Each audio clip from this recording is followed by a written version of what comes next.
From the first light of dawn, Newark was already submerged in rain, not the kind of violent downpour that roars through the city and vanishes within an hour, but a dull, relentless rain that pressed everything into a weary shade of gray, streetlights reflecting in scattered puddles like neon promises, shattered by time and disappointment. Umbrellas flipped inside out like helpless flags of surrender in the wind, and yet life went on as it always did, people still rushing across the soaked sidewalks, chasing something they could not afford to lose. An appointment, a bus, a fragile dream. While inside East Point Market, a 24-hour supermarket wedged between a pawn shop and an abandoned diner on Ferry Street, the rain outside felt like a distant rumor, replaced by the steady beeping of barcode scanners, the low hum of fluorescent lights, and the faint echo of classic rock drifting from an old radio perched on a shelf, a place where nothing dramatic was ever supposed to happen.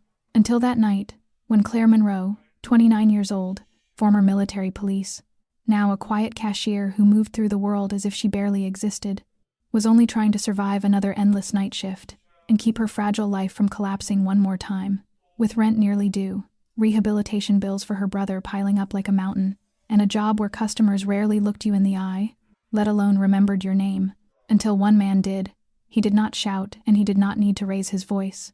Yet something about the way he stood at the end of the aisle made the air in the room seem to freeze, like a silent pressure front rolling in unnoticed until it was already overhead. And that night Claire was pushed to her final limit, and in a single breath, the life she had worked so hard to build, quiet, small, tightly controlled, shattered like the glass jar at checkout counter number 6. What she did not yet know was that sometimes a person must lose everything in order to truly be seen, and that one timely act can change an entire lifetime. If you have been following this story to this point, perhaps your breathing has slowed as well, moving in time with those heavy footsteps in the rain of Newark, with the cold gazes at checkout counter number 6. And if you do not wish to lose what is even more turbulent still waiting ahead in Claire's life, please subscribe to our channel as a way of staying with this story until the very end. Do not forget to like and share so that more people can listen each day to another fragment of fate. And if at this very moment you are listening from a distant city or from a street that feels deeply familiar, leave us a comment to let us know where you are, so that we may see the quiet points of light this story has touched, and how far it has traveled across this vast and indifferent world. The man who had been standing at the end of the aisle began to walk toward the checkout where Claire was working, his steps slow yet without hesitation, the sound of rain-soaked shoes striking the tiled floor cutting dry through the space that had been filled only with the beep of scanners and the faint echo of old music. He was tall and broad-shouldered, his dark coat drenched with rain, the sharp stench of alcohol preceding him before he ever spoke, and Claire felt the change in the air immediately, an invisible pressure that sent a chill crawling up her spine. He stopped right at the counter, set a can of beer onto the conveyor belt, and looked straight at her, with a naked stare that forced her to brace herself. He did not shout, and he did not slam anything. He merely tilted his head and smiled, a smile that made the skin at the back of her scalp go numb. His voice low and unhurried as he asked what sounded like an ordinary question about closing time and night shifts. Yet his eyes did not once glance at the scanner or the price board, but remained fixed on her face as if she were an object under inspection. Claire answered by the book, her tone even, her gaze locked on the line of numbers on the screen, retreating into the familiar shell of invisibility she had learned to wear. He stepped half a pace closer, the distance now just close enough for her to smell the alcohol and the cold metallic scent clinging to him.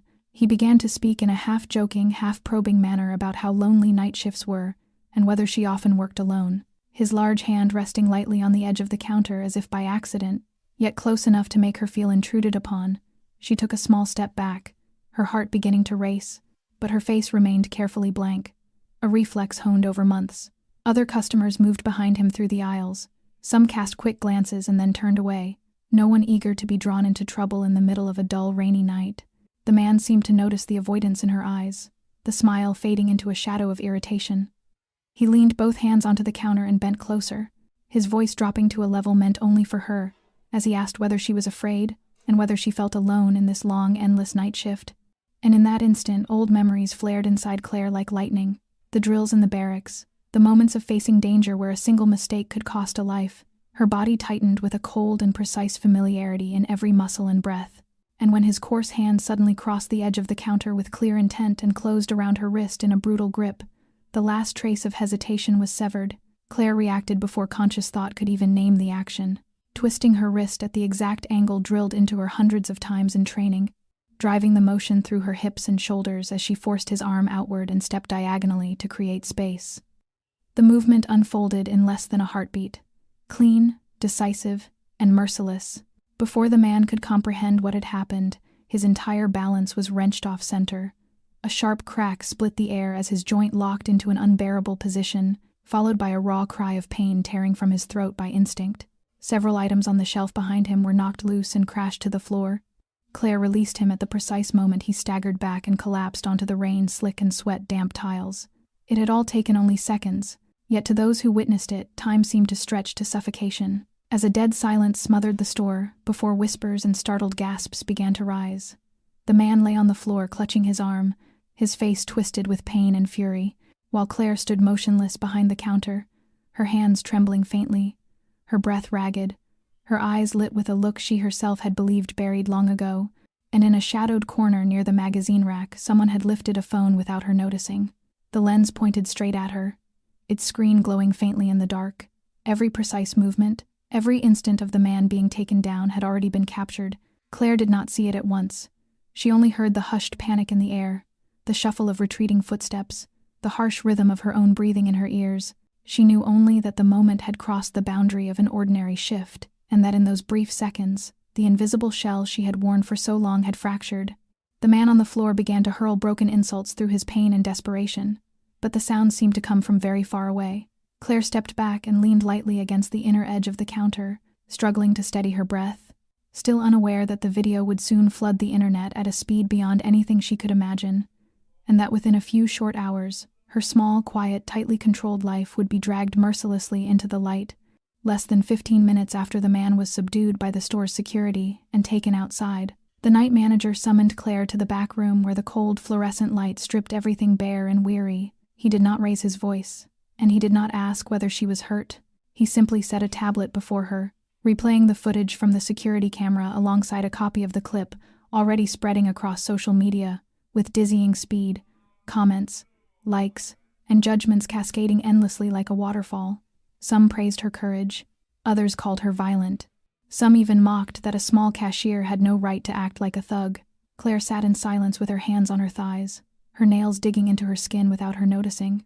The manager spoke heavily that the company could not allow an employee to use force on a customer under any circumstances, that the store faced legal risk and they needed to sever responsibility as swiftly as possible.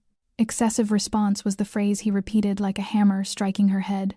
Claire did not argue and did not defend herself because she understood the decision had been made before she had even entered that room. When she returned her badge and signed the termination report, a hollow weight spread from her chest to her stomach until it was hard to breathe. Stepping out of East Point Market, the rain still fell as steadily as it had all night. Yet inside her there was no longer any awareness of the weather. She walked home through the rain in her thin, soaked jacket, her mind emptied of thought, hearing only the indifferent rhythm of water striking asphalt. Their small apartment on the third floor of an aging building greeted her with a narrow, damp stairwell, and walls scarred by peeling paint.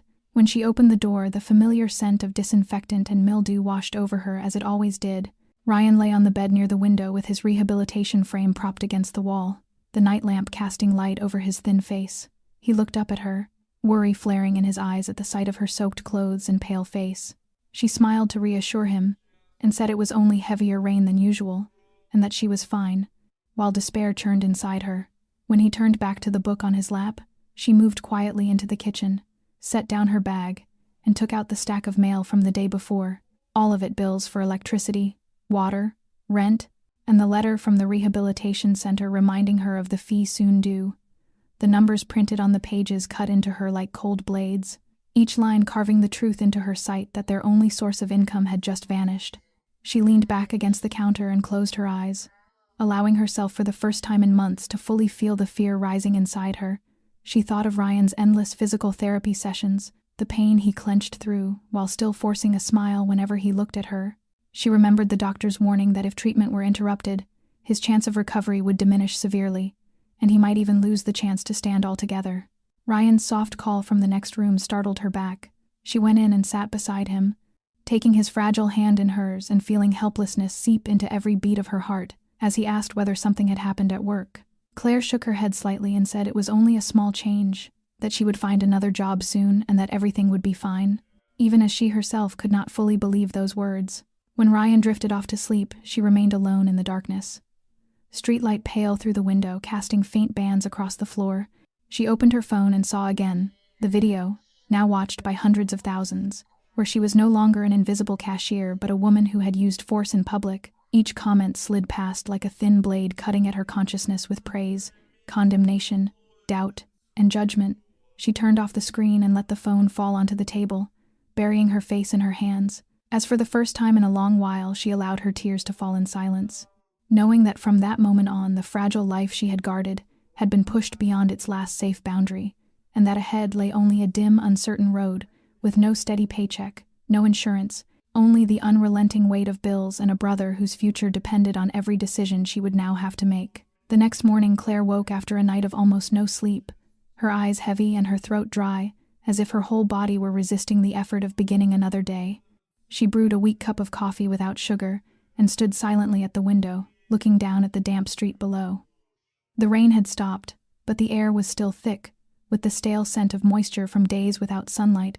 Ryan was still sleeping soundly, his steady breathing drifting from the other room, and that alone was what kept Claire standing through her darkest hours. When she opened the door to take out the trash, a strange envelope lay neatly at the threshold and made her stop short. There was no return address, no postal mark, only a cream-colored envelope with pressed edges, and her name written carefully by hand in the center. Inside was a jet-black business card made of thick, smooth paper bearing only 3 silver lines. Ethan Drake, a phone number, and a brief note that read, "Meet me at 10 this morning at the Silver Oak, the last table by the window." No explanation and no reason.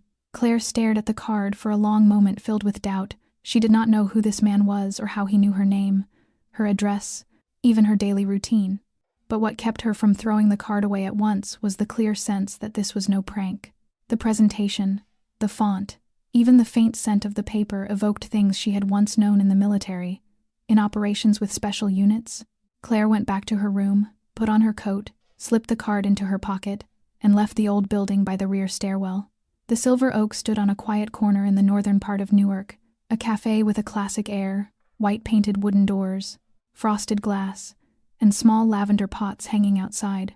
Claire entered precisely at 10, the room scented with roasted coffee and aged wood, warm yellow light slowing everything down. The man at the last table by the window was reading a newspaper, wearing a charcoal gray suit, a dark silk tie, and shoes polished enough to mirror the ceiling lights. Claire approached, and before she could speak, he folded the paper and looked up, his deep gray eyes searching her gaze as if for something unseen. Ethan Drake did not resemble anyone she had ever met, neither the blatant movie gangster nor the overly polished businessman with rehearsed words. He radiated a dangerous quiet, the kind of man who spoke little yet compelled attention to every word. He invited her to sit, his voice low and direct, without pretense. He said he had watched the video, that he did not care about public opinion, but he cared about her reflexes, her technique, her control, and the cold clarity in her eyes at that instant. He emphasized every word as if he had read her like an open book, unsettling her more than it put her on guard. Claire asked who he was, and he replied that he worked in the field of strategic risk management, a vague phrase that only deepened her distrust. Ethan offered no further explanation. He simply withdrew a second envelope from his pocket, this time a job offer without title or description, containing only 2 things, a 1-month trial period and an advance payment sufficient to cover all of Ryan's medical expenses for the next 3 months. He placed the envelope on the table and pressed his finger lightly upon it, then leaned back in his chair, his eyes never leaving her. Claire looked at the envelope as if it might explode at any moment. She asked what would happen if she refused, and Ethan shrugged, saying that life already closed too many doors, and sometimes opening just one was enough to see what remained. No promise and no coercion. He stood, placed the business card back on the table, and left the cafe with the manner of a man accustomed to departing without looking back. Claire remained alone, morning light through the window forming a pale halo around the envelope on the table. Outside, the streets were growing busy as life slipped back into its worn rhythm, while in her hand now lay a choice that might change everything, or destroy what little remained. And strangely, for the first time in months, she did not feel afraid. Claire left the Silver Oak with the envelope still sealed in her pocket, her mind reeling with nameless questions. She did not open it immediately, nor call the number on the card. Instead, she returned to her small apartment as to the only shell of safety she still possessed. While Ryan was absorbed in his physical therapy exercises on video, Claire sat before her battered old laptop, switched to private mode, and began to search the name Ethan Drake. There was little clear information, no social media, no corporate profile, but there was something former military like her recognized instantly, a carefully concealed void. A man who looked so refined could not be ordinary if he left no digital trace at all. She dug through hidden forums and old local newspaper archives that had long been erased, and slowly fragments began to emerge. More than 10 years earlier, Ethan had appeared in a major financial scandal involving a network of shell companies accused of laundering money for a shadow investment conglomerate. Yet the case was swiftly suspended for lack of evidence. Key witnesses withdrew their statements, and the entire file was closed in a manner that defied logic. Then followed a blank stretch of nearly 7 years, with not a single line of news or image, as if he had vanished from the world. And then suddenly, in the past 2 years, the name Ethan Drake reappeared in financial circles as a strategic advisor to a chain of private security companies operating across the eastern United States. Companies that not only provided personal protection but also handled special contracts involving crisis management, corporate intervention, and even the recovery of stolen assets. Those who had dealt with him described Ethan in many ways. A brilliant manipulator, a cold strategist, a man who could make an entire board of directors reverse course with only a few sentences. Claire felt the contradiction in every piece she read. For on one hand, he was clearly tied to the gray zone of power and money. Yet on the other, none could deny that his presence acted as a catalyst that set everything in motion. She contacted an old acquaintance from the military who had once served in intelligence, and after a call lasting nearly an hour filled with heavy silences, she received only a single confirmation. Ethan Drake was a man even those who held information preferred not to speak of. That did not make Claire retreat. Instead, it sharpened her vigilance. She was not easily swayed by vague offers or money laid out before her. Yet Ethan's appearance was clearly not accidental. He had been watching her at least since the video went online, and perhaps even earlier. What was it about her that had drawn him to actively invite her into his world? She thought of the way he spoke of reflexes and control, and above all, the look in his eyes when he mentioned strategic risk. A concept she knew extended far beyond business. Claire felt as if she stood on a fragile boundary between survival and something larger, a whirlpool where one wrong step would pull her under forever. Yet within that very ambiguity she sensed something familiar. As in the days of military missions when there were not always clear answers, only objectives and instinct to guide the way. Before closing the laptop, she returned to the website of the rehabilitation center where Ryan was being treated, clicked on the payment section, stared at the figure on the screen, and closed her eyes for a long time. She drew the black business card from her pocket and turned it over in her hands, recalling Ethan's steady voice, his unwavering gaze, and the words that seemed aimed directly at her deepest thoughts. At last she opened the envelope he had left the day before.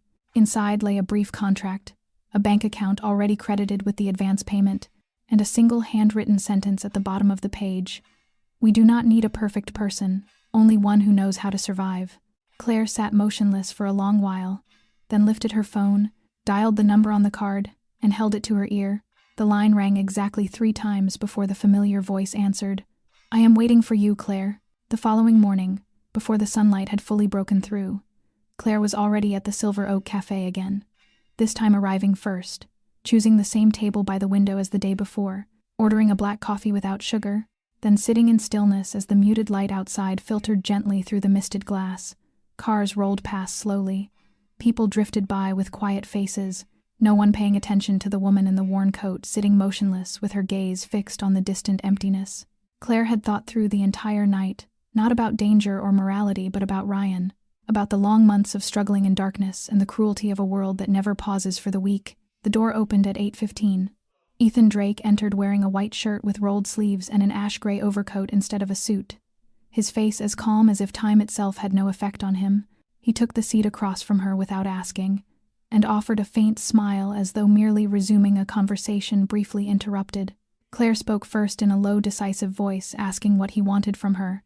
Ethan tilted his head, studied her for a moment, then slowly placed a thin file on the table. Inside was the official contract, not long but concise, stating she would serve as a field tactical advisor for a private unit represented by Ethan, a 1-month trial period with no binding obligations and the right to terminate at any time on either side. In exchange, she would receive compensation, sufficient to sustain her entire household, along with a temporary health insurance package. Activated from the first working day, Ethan spoke little, merely turning each page and indicating key points, as though he knew she had once read hundreds of military reports.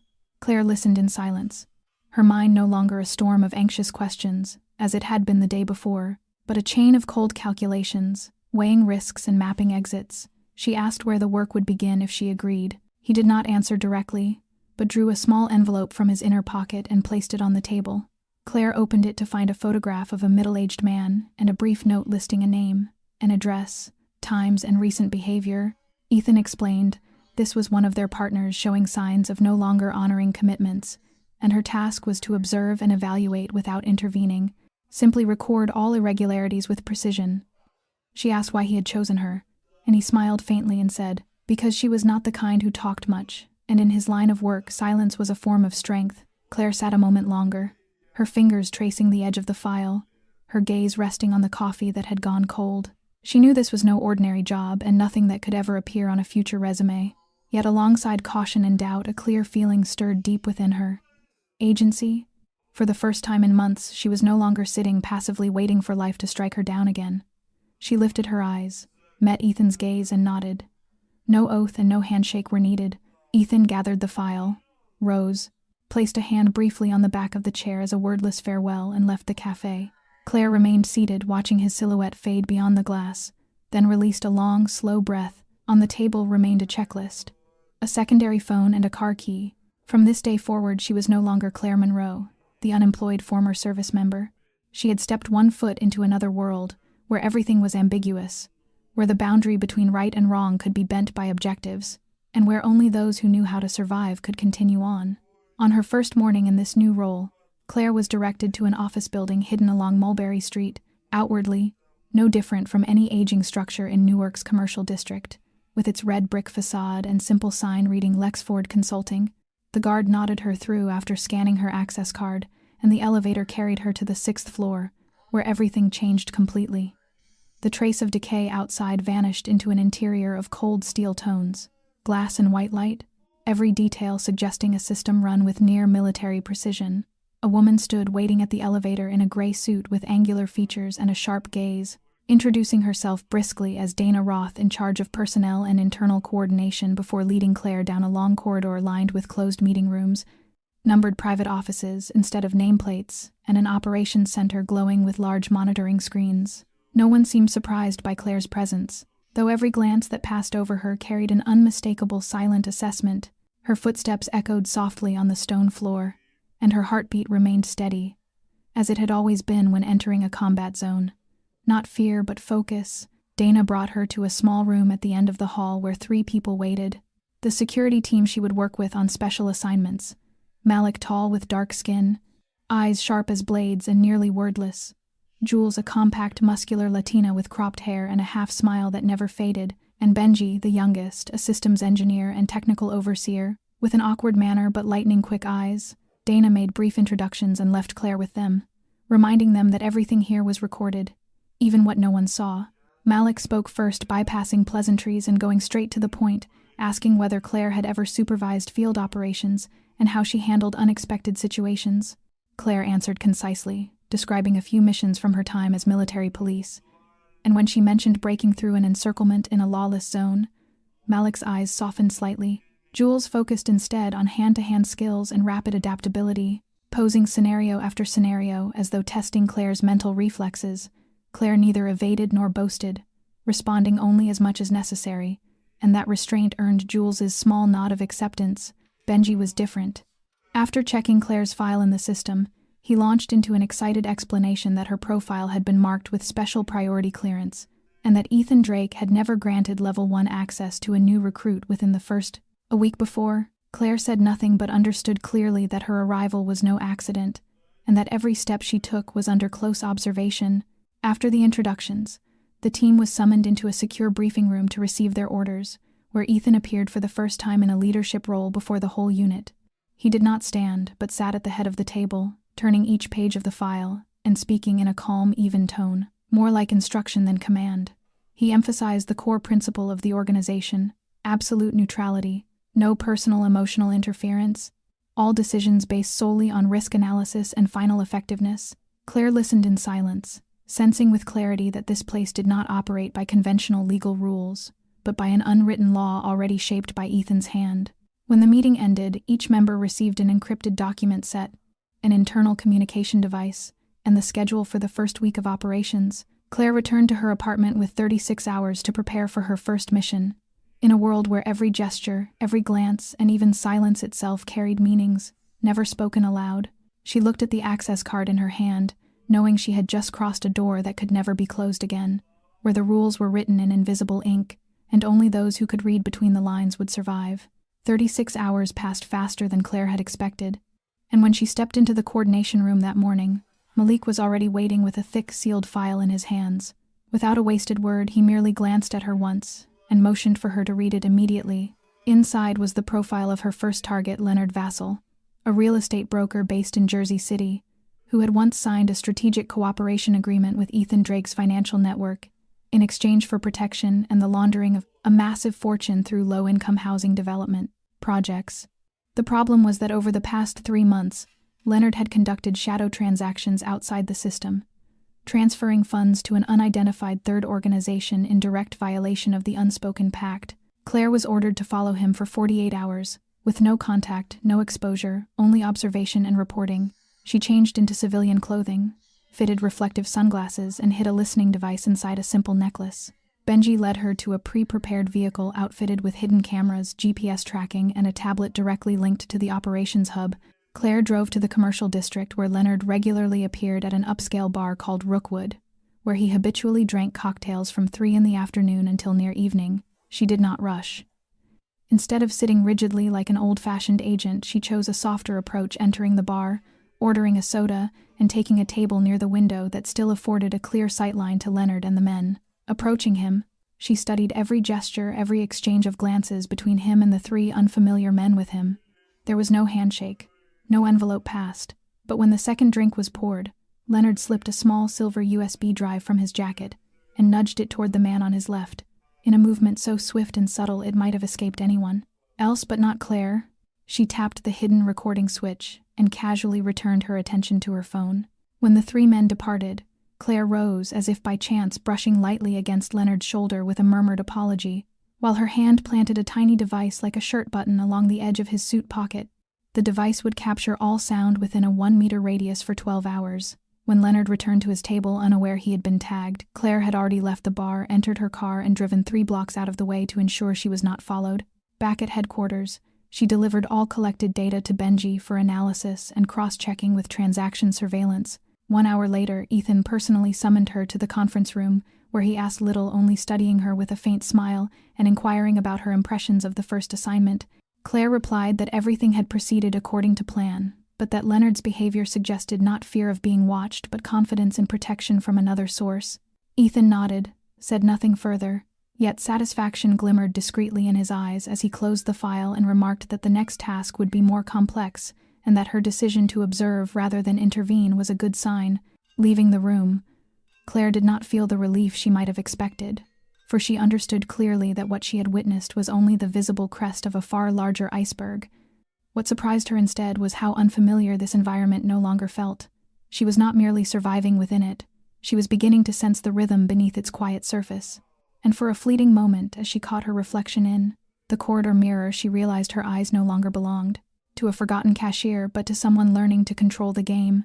3 days after the first mission, Claire was summoned to the 9th floor, where access was severely restricted, with no direct elevator, only a narrow stairway behind a steel door secured by dual fingerprint authentication. She entered a hall lined with thick, dark gray carpet, so silent she could hear the distant ticking of a clock echoing faintly. The final door stood open, and inside, Ethan sat behind a broad walnut desk, pale window light slanting across the silver at his temples. 2 glasses of whiskey and a slender file rested on the table. Claire entered with a composed face, yet she knew this would not be an ordinary briefing.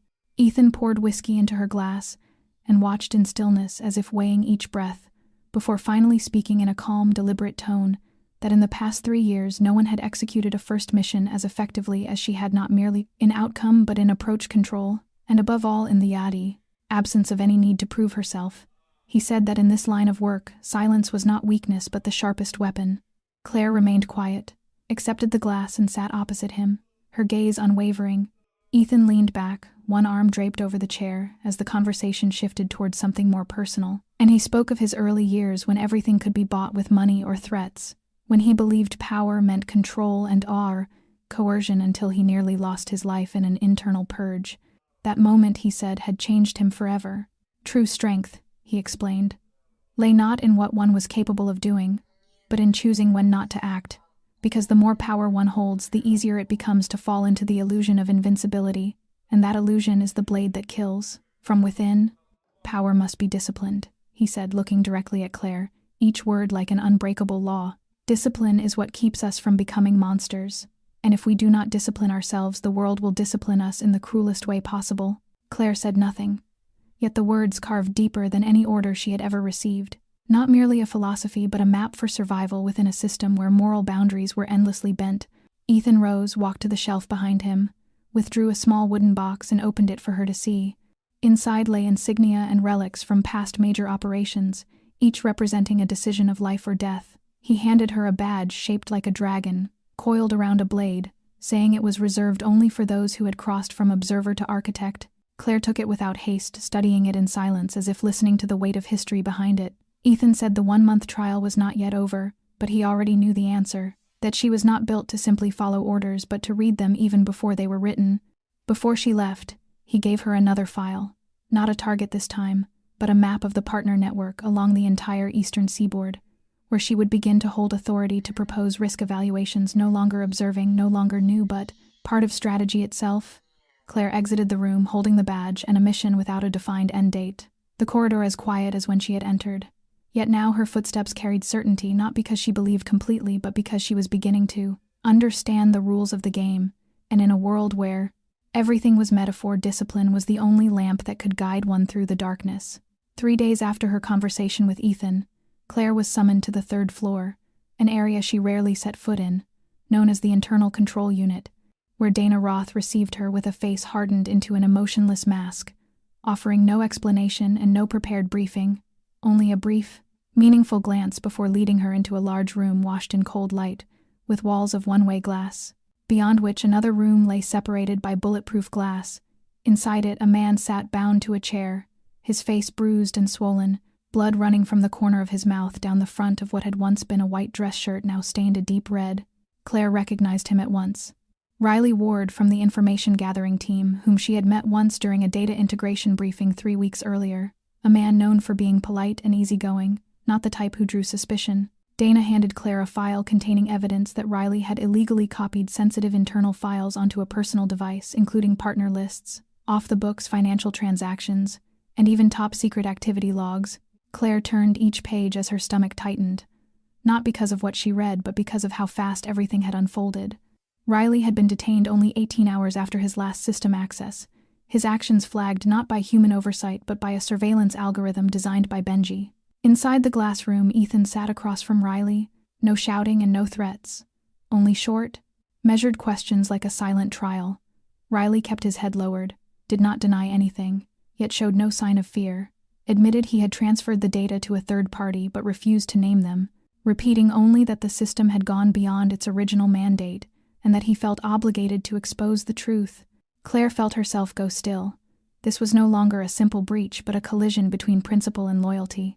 Ethan did not react, only stood, gave Malik a faint nod, and left the room. Malik entered at once, closed the door, and the glass dimmed, until only blurred shadows moved beyond it. Claire turned to Dana, but the woman merely stated coldly that this was how the organization ensured survival. Every act of betrayal was a fracture, and fractures had to be sealed before they spread. Claire said nothing yet. Turmoil churned inside her, not for Riley, but for the heavy silence surrounding the entire process. No one raised their voice. No one conducted prolonged interrogation. There was no court, no lawyers, no defense. Everything operated like a mechanical engine in which each individual was a gear, and any gear that slipped from alignment was replaced without warning. That night, Claire returned home late. Ryan was already asleep and the hallway light was still on. She sat in the armchair in the dark, with her head resting against the back, eyes fixed on the empty space ahead. In the military, she had seen many removed, but at least they were given a reason and their names were spoken. Here a single misstep or an act deemed betrayal was paid for with complete erasure as though the person had never existed. She held the dragon and blade badge Ethan had given her, and it felt heavier than before. Claire understood the rules and why such absolute limits existed, yet a part of her, the part that still believed in morality, law, and trust, began to waver. And she knew when trust begins to crack, it does not require a blow to shatter. Only time. 1 week after Riley vanished, Claire was assigned to oversee a shipment passing through the port of Elizabeth, a task that seemed straightforward, to inspect the transport chain and ensure no signs of fraud or external interference. She arrived at the container yard before dawn in a heavy coat with a quality control scanner in hand as cover. Yet as she checked the bill of lading code on the container wall, a familiar voice sounded behind her, making her freeze, calling her name and remarking that she still preferred doing things herself rather than giving orders. She turned with her heart tightening in her chest to find Nina Torres standing before her, once a sergeant in the military police unit where Claire had served. The same sharp eyes now carrying open vigilance. Nina wore no uniform but a leather jacket concealing a federal badge on a loose lanyard. They moved away from the containers to a shadowed corner behind a concrete wind barrier, where Nina dropped her voice into a taut whisper, saying that a federal task force had been tracking a chain of covert transactions linked to Shell companies along the eastern seaboard, and that the center of it all led back to a man named Ethan Drake. Claire showed no reaction beyond a faintly puzzled frown. Nina studied her for a moment, then exhaled and said she knew Claire was working for him and had not come to threaten but to warn. Claire asked calmly how Nina could be so certain. Nina gave a small smile and said that in their old world no one ever truly vanished if they left footprints behind, and Claire had left too many after the supermarket incident. A single strike that set social media ablaze did not sink quietly into shadow, especially when the person who released the video later seemed to disappear. Claire remained silent as her thoughts turned. Nina added that at least 3 witnesses who had worked for Drake were now missing, and that 2 of them were officially said to have left voluntarily. Yet their investigative trail suggested they had likely been silenced. She drew a black and white photograph from her jacket and tossed it onto a nearby container. It was Riley caught on a hidden camera, leaving headquarters at night. His posture tense as though he knew he was being watched. She said they had found no body and no resignation letter, only a deep cut in the data system on that very day. Then she looked straight into Claire's eyes and said she knew Claire was a woman of principle, but warned her not to let loyalty kill her conscience, and that if anything seemed wrong she should walk away or at the very least not close her eyes. Claire returned the photograph, carefully folded it, and slipped it into the inside pocket of her coat, saying she knew exactly where she stood and how to survive where she was. Nina said nothing more, only nodded once and walked away, leaving behind a final sentence that would not leave Claire's mind, that they did not need her to betray anyone, only to remember who was watching whom. Claire stood in the cold wind with her hand tightening on the edge of her coat, the brief encounter leaving a scratch across the mirror-like surface of the world she had entered. And a scratch once made never truly vanished. It only waited for the day it would spread. 2 days after her encounter with Nina, Claire was summoned to the strategic analysis room on the 7th floor, an area reserved exclusively for senior personnel and executive leadership. And when she entered, she was no longer treated as a newcomer in need of guidance, but was led directly to a private workstation, already bearing her name. On the desk stood a large curved monitor, a triple-layer encrypted computer system, and a thick printed dossier titled Potential Partners and Hidden Threats in the Eastern Seaboard Region. No longer tasked with observing isolated targets or supervising shipments, this time Claire was granted access to the comprehensive network under Ethan's control, not merely shell companies, but a dense web linking investment firms, disguised charitable organizations, figures in local politics, and even academic research funds. Beneath each profile were red, yellow, and green symbols, indicating risk level, reliability, and influence potential. Claire was assigned to analyze interactions among these groups to identify nodes showing signs of disloyalty or alignment with opposing forces. And it was here that she first encountered the name Victor Rojas, a financial kingpin based in Miami, believed to be pushing his influence northward and to have once failed a major deal with Ethan. Rojas did not traffic in crude operations like weapons or contraband, but moved on a far subtler plane, controlling the underground data pipelines between investors and intermediary banks to generate streams of money so clean they were nearly untraceable. Within a series of intercepted recordings from unidentified sources, Claire detected Rojas's voice in a brief call with an unnamed partner, in which he referenced cracking a critical link in Ethan's chain, and stated that one of them is wavering. She noted that phrase with a cold tightening. In her spine, unable to stop thinking of Nina's warning and the question of who was watching whom, Claire spent hours cross-referencing Ethan's core personnel list with security reports, searching for anyone standing between two fault lines. One name surfaced more often than she expected. Tyler Grant, head of internal finance and overseer of all major fund transfers. Data showed that Tyler had recently attended multiple closed meetings with external legal advisors outside the system and had conducted numerous accesses to archived transaction data beyond his normal scope of work. Claire flagged every anomaly and constructed a connection map linking Tyler to two companies tied to Victor Rojas under authorized director aliases. When she presented the preliminary analysis to Ethan, he remained silent for a long time, neither confirming nor denying, and only said quietly that some people do not betray for money, but for the feeling that they deserve more than what they have. Claire did not question him further. Yet she understood clearly that her next assignment would go beyond surveillance, and that any deviation would carry an irreversible cost. Analysis was only the first step, but action would define her place in this system. And even with her unresolved inner conflict, she was beginning to accept that some moral questions have no correct answer, only a choice that is less wrong. From the moment of that report, Claire could not shake the sense that Tyler Grant was the fracture point. The evidence she held was not enough to indict, yet too consistent to ignore.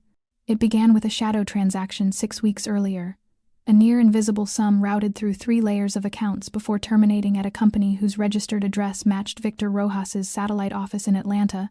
What unsettled her was that each transfer occurred during windows when Tyler had unsupervised system access after most staff had already left the building. Instead of routing her suspicions through internal monitoring as protocol required, Claire chose to investigate quietly, knowing that if Tyler truly had ties to Rojas, any signal could alert him, and in this game, the one who knows a step ahead is the one who survives. She reconstructed Tyler's movements over the past 2 months, secretly extracting location data from his assigned service vehicle, and discovered that he frequently stopped at a small cafe in the western outskirts of Newark, where public surveillance was non-existent and network signal extremely weak, an ideal site for meetings meant to evade observation.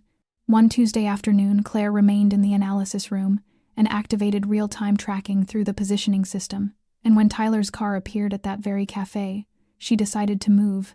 Wearing a hooded sweatshirt and dark glasses, she summoned a ride before he could leave, chose a seat 3 tables away, partially concealed behind a temporary book rack, from which she could hear without being seen, and as she suspected, scarcely 10 minutes after Tyler sat down, an unfamiliar man entered, sharply dressed, yet cautious in his movements. They ordered no drinks and exchanged only folded sheets of paper which they burned with a lighter after reading. Claire could not record audio, but she memorized every gesture, every expression. The stranger bore a small tattoo on his wrist, a stylized letter V crossed by 2 diagonal slashes, a symbol she had previously encountered in Rojas's classified files. When they departed, Claire followed at a safe distance.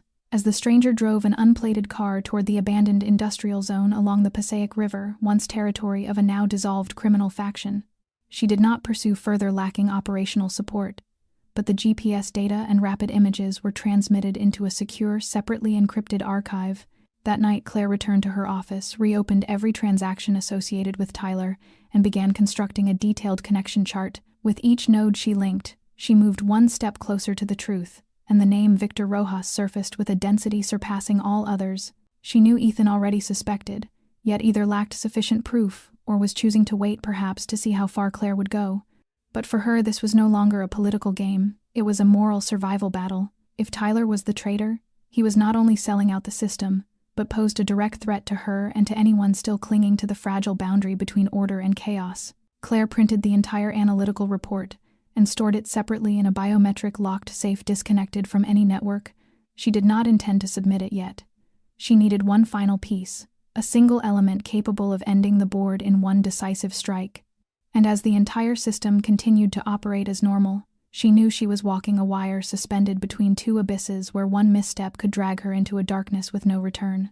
On Monday morning, the atmosphere inside headquarters felt suspended, as if the entire building had drawn in a single breath to await something inevitable, and from the moment Claire entered, she sensed a wave of silence rippling through the floors. At precisely 9 o'clock, Ethan convened an emergency meeting in the strategic chamber, with only the highest ranks invited and Claire's name on the list. When she stepped inside, Tyler was already there, seated at the far end of the table with his hands interlaced and an expression of calm, as though nothing had ever happened. Ethan stood before the projection screen, his eyes sweeping the room before settling on Claire and saying that she would begin.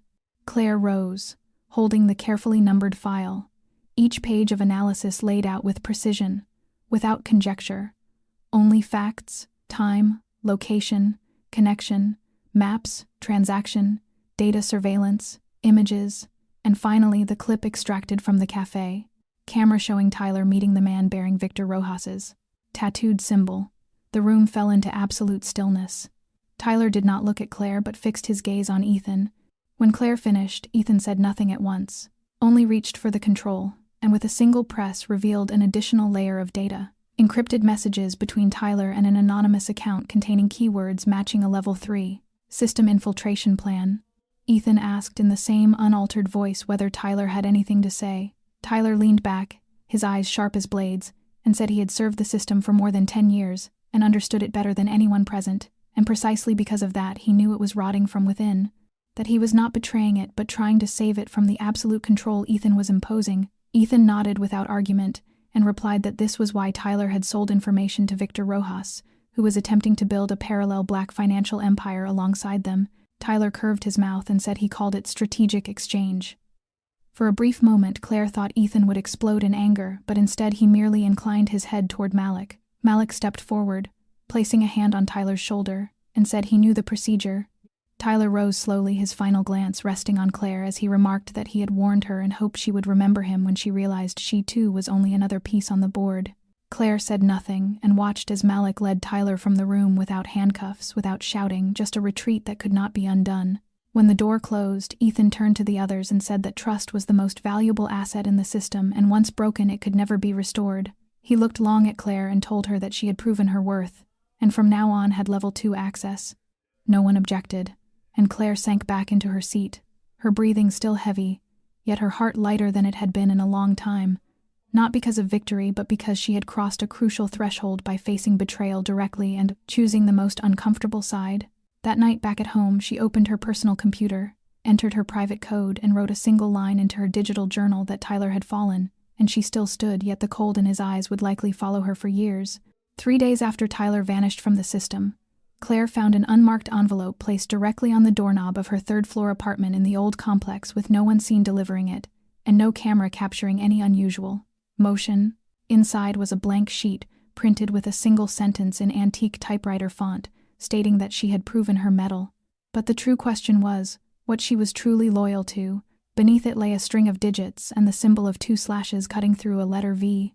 Claire felt her heartbeat slow by one full measure as she needed no confirmation of the sender, since only one man would dare approach her with such blunt and cold precision.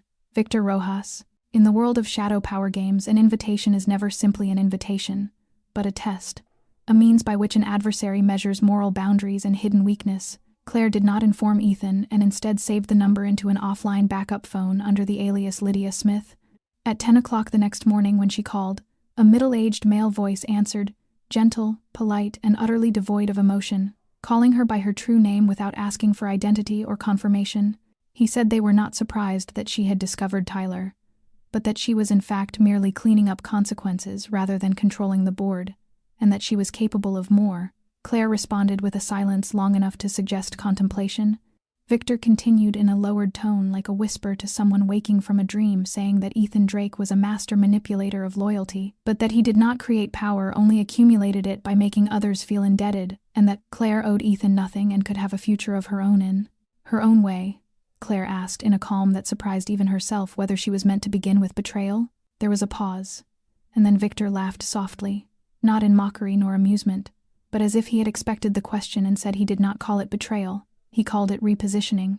The call ended without any promise of a meeting yet. Less than 24 hours later, a parcel arrived at Claire's office with no sender name, containing an envelope with photographs of her and her brother at the rehabilitation center, clearly taken covertly from a close distance. Claire clenched the images in her hand, forcing her fingers not to tremble as she understood he was not only tempting but also issuing a veiled threat. Yet instead of anger, she chose to respond in the one way Victor would not anticipate, by pretending to waver. She began to access folders she knew Victor's systems would be monitoring. She placed vague inquiries within internal exchanges about high-risk transport routes and seldom mentioned partners. During meetings she grew quieter, her gaze absent as if weighing matters larger than her present tasks, and she knew that given enough time Victor would believe he was winning. But Claire had no intention of letting him win. She was merely drawing the prey closer step by step, beat by beat, until the distance closed enough for a final decisive strike, and to do that she would have to convince everyone that she truly was wavering, including herself. From the moment Victor began to approach her, Claire knew she had no other choice but to turn herself into the most dangerous piece on the board, a double-sided piece. She did not report directly to Ethan, yet, in a closed meeting with his 3 most trusted lieutenants, including Malik and Helena, the head of strategic analysis, she laid out the entire course of Victor's contact and proposed a carefully calculated counterintelligence plan. Ethan listened without interruption, setting his teacup down only when she finished and nodding slowly, saying they would let Victor believe he was controlling her. And from that moment the performance began. Claire continued to accidentally leave trails for Victor to access, using a separate channel to transmit shortened reports of Ethan's logistics operations that were all subtly altered with transport times and locations shifted. Shipments that were recorded as heading for Philadelphia had in fact docked 2 days earlier in Baltimore. All financial figures she supplied were simulated data drawn from internal training models rather than real cash flow. Each time she sent a packet, she inserted a note as if gradually conceding, saying this was what she could obtain without raising suspicion, and that if he wanted more, she needed greater assurance. Victor's replies were always cautious, never praising or confirming, using only neutral terms such as useful, of value, sufficient for preliminary analysis. And that restraint only convinced Claire further that they were beginning to trust her. Meanwhile, Ethan and his team quietly adjusted strategic meeting schedules and shifted sensitive communications through layered encryption to ensure that any leak would come from a single controlled source. Claire, to reinforce her role as the wavering double agent, even staged a public argument with Malik in a general meeting, using language edged with real resentment. As if she were truly dissatisfied with the system, she stormed out with visible anger, allowed a short clip to be recorded and circulated internally, then, accidentally, misdirected an email containing falsified classified information to an account she knew Victor was monitoring. The counterintelligence plan reached its peak when Victor demanded the name of a key partner with whom Ethan was negotiating to expand into the international market. Claire selected Cody Bennett, a technology entrepreneur who did have minor preliminary contact but had never been considered an official candidate by Ethan. She fabricated an entire negotiation scenario, complete with forged contracts, simulated video meetings, and AI-generated briefing memos. When Victor accepted Cody as the true target and moved to approach him independently, Ethan immediately released evidence of manipulation that triggered a strong backlash from the financial press, forcing Cody to withdraw from any potential association. Claire not only deprived Victor of a strategic objective, but also forced him to surface earlier than planned. In the underworld, impatience is a sign of weakness, and Claire, with patience drawn tight like a steadily constricting wire, was guiding Victor toward exactly the position she and Ethan desired. When night fell, she looked at herself in the mirror and no longer recognized the woman who once trembled over a minimum wage paycheck at the supermarket on Ferry Street. Now she was a trump card living between 2 rival powers, still holding a clear, sharp gaze and never losing the original reason she had entered this game, to protect what she loved at any cost. The trap was laid with the precision of a strategic operation. After weeks of feeding Victor consistent misinformation, he grew confident enough to escalate his actions, shifting from intelligence gathering to direct interference with what he believed were key transport routes in Ethan's system, and that was when Ethan ordered the curtain to fall. In a special shipment marked top priority, Claire transmitted details through the fabricated channel to Victor, describing a container supposedly carrying military-grade encryption devices from a private port to an underground storage hub outside Newark. In reality, the container was empty save for a hidden tracking device and a satellite-controlled infrared surveillance system. Victor deployed men to steal it, and the entire operation was recorded not only by video but through geolocation data, facial recognition, and spoofed encrypted communications. Within 48 hours, Ethan activated his legal and governmental partner network. The evidence was delivered to federal investigators not as a direct criminal charge against Victor, but as the basis for a carefully framed administrative investigation into transnational commercial security violations. What Victor had not anticipated was that his organization operated largely through legitimate-looking shell companies, and those very companies now had their accounts frozen and operations suspended under suspicion of money laundering and data intrusion. He attempted to retaliate but no longer had any lawful channel through which to maneuver. Any reactive move would be recorded as legal obstruction, In a closed briefing, Ethan informed the executive group that the target had been placed under control and did not require immediate elimination, but should be left to rot from the inside without financial leverage or network agility. Claire watched in silence as each report unfolded, like the first fractures spreading across a frozen surface. Former subordinates turned away one after another. International partners withdrew en masse. Even Victor's private legal team submitted its resignation, citing reputational risk. The legal storm tore through the entire structure of his empire, like a collapsing line of dominoes, exposing the fragility beneath the facade of power that had once inspired fear. No one was arrested and no verdict had yet been passed. But that no longer mattered. In this world, the loss of operational capacity was equivalent to removal from the board. 1 week later, Claire received word that Victor had abandoned his primary base in Miami, leaving behind fixed assets and vanished from tracked movement. Ethan spoke only one sentence in the final debrief, that some men do not need to be destroyed. They only need to be allowed to collapse, and he never spoke Victor's name again. Claire sat in her new office, looking at the analysis board, now missing one major name, and felt as though a heavy chapter of her own life had just closed. Yet she also knew that in this world every closing door opens another path, and she was ready to step forward.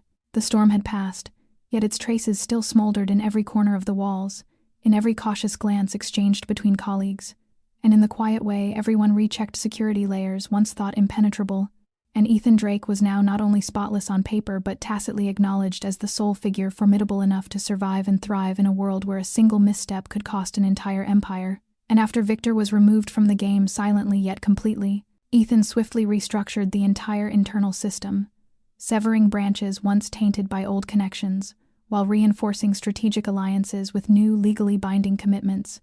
And at the Executive Council meeting held the following week, Claire was summoned to the main conference room for the first time, not to report or analyze but to hear a decisive resolution concerning herself, and Ethan rose at the center of the room under the light falling from the ceiling like a stage frame, holding a thick file and speaking without flourish, as if reciting something that had long been decided, declaring that Claire Monroe had proven capabilities far beyond those of an analyst, that she not only identified threats but resolved them with the precision and wisdom of a senior strategist, and that from this day forward she was formally appointed Director of Strategic Security, assuming a position that had been deliberately left vacant for observation during her trial period, and no one in the room objected.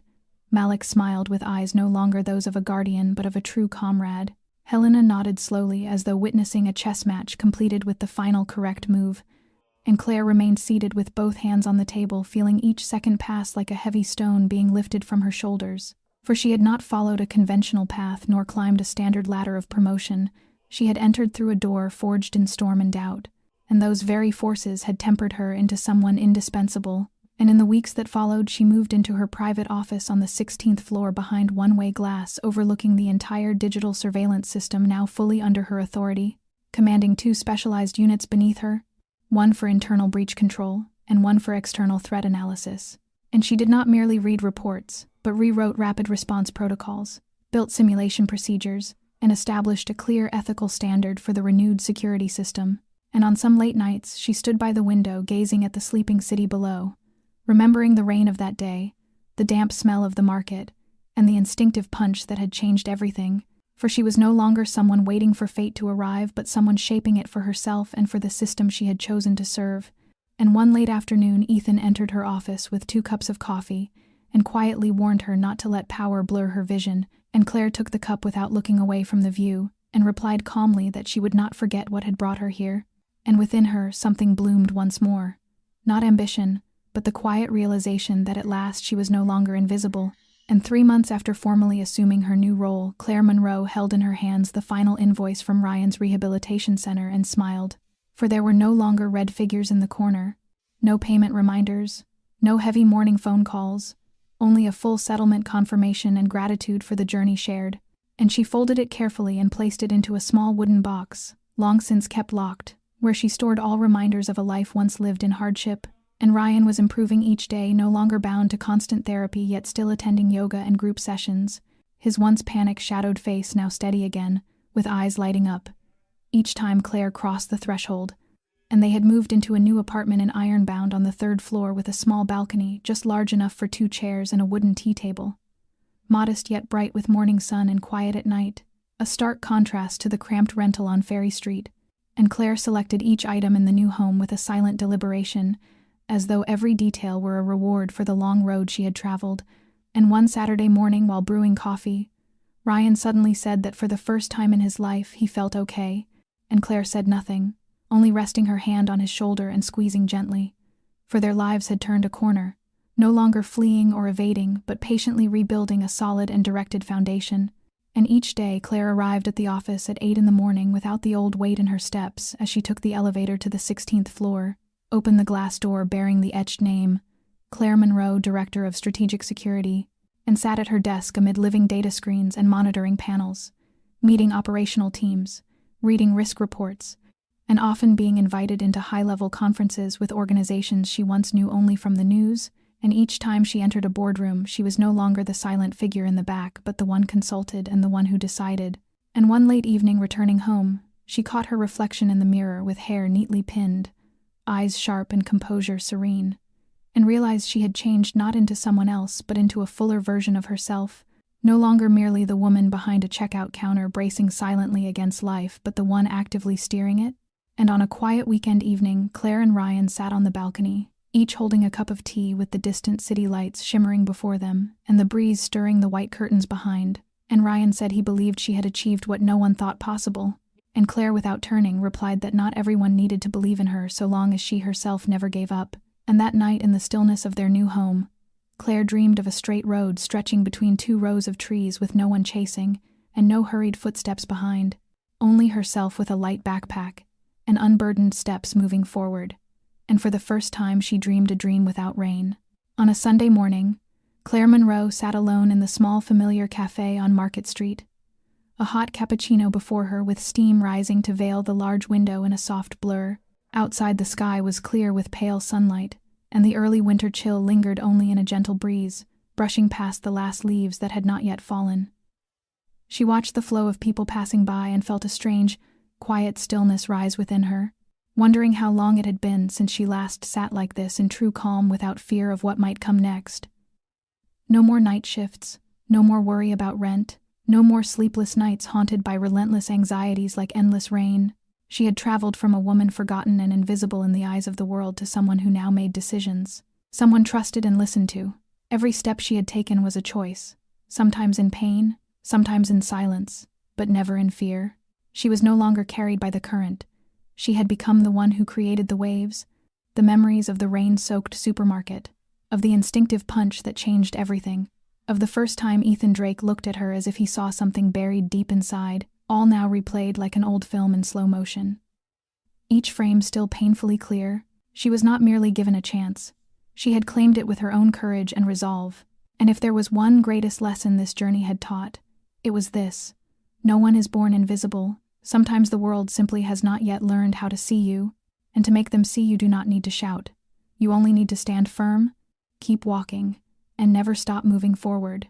You are listening to this story on our channel, and if you feel moved, if Claire's journey has touched any part of your heart, please subscribe to our channel, like and share this video to spread the inspiration to even more people. We truly wish to hear from you. What do you think about the journey of Claire Monroe?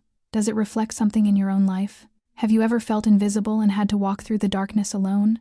Leave your comments below and share the most honest thoughts from the depths of your heart.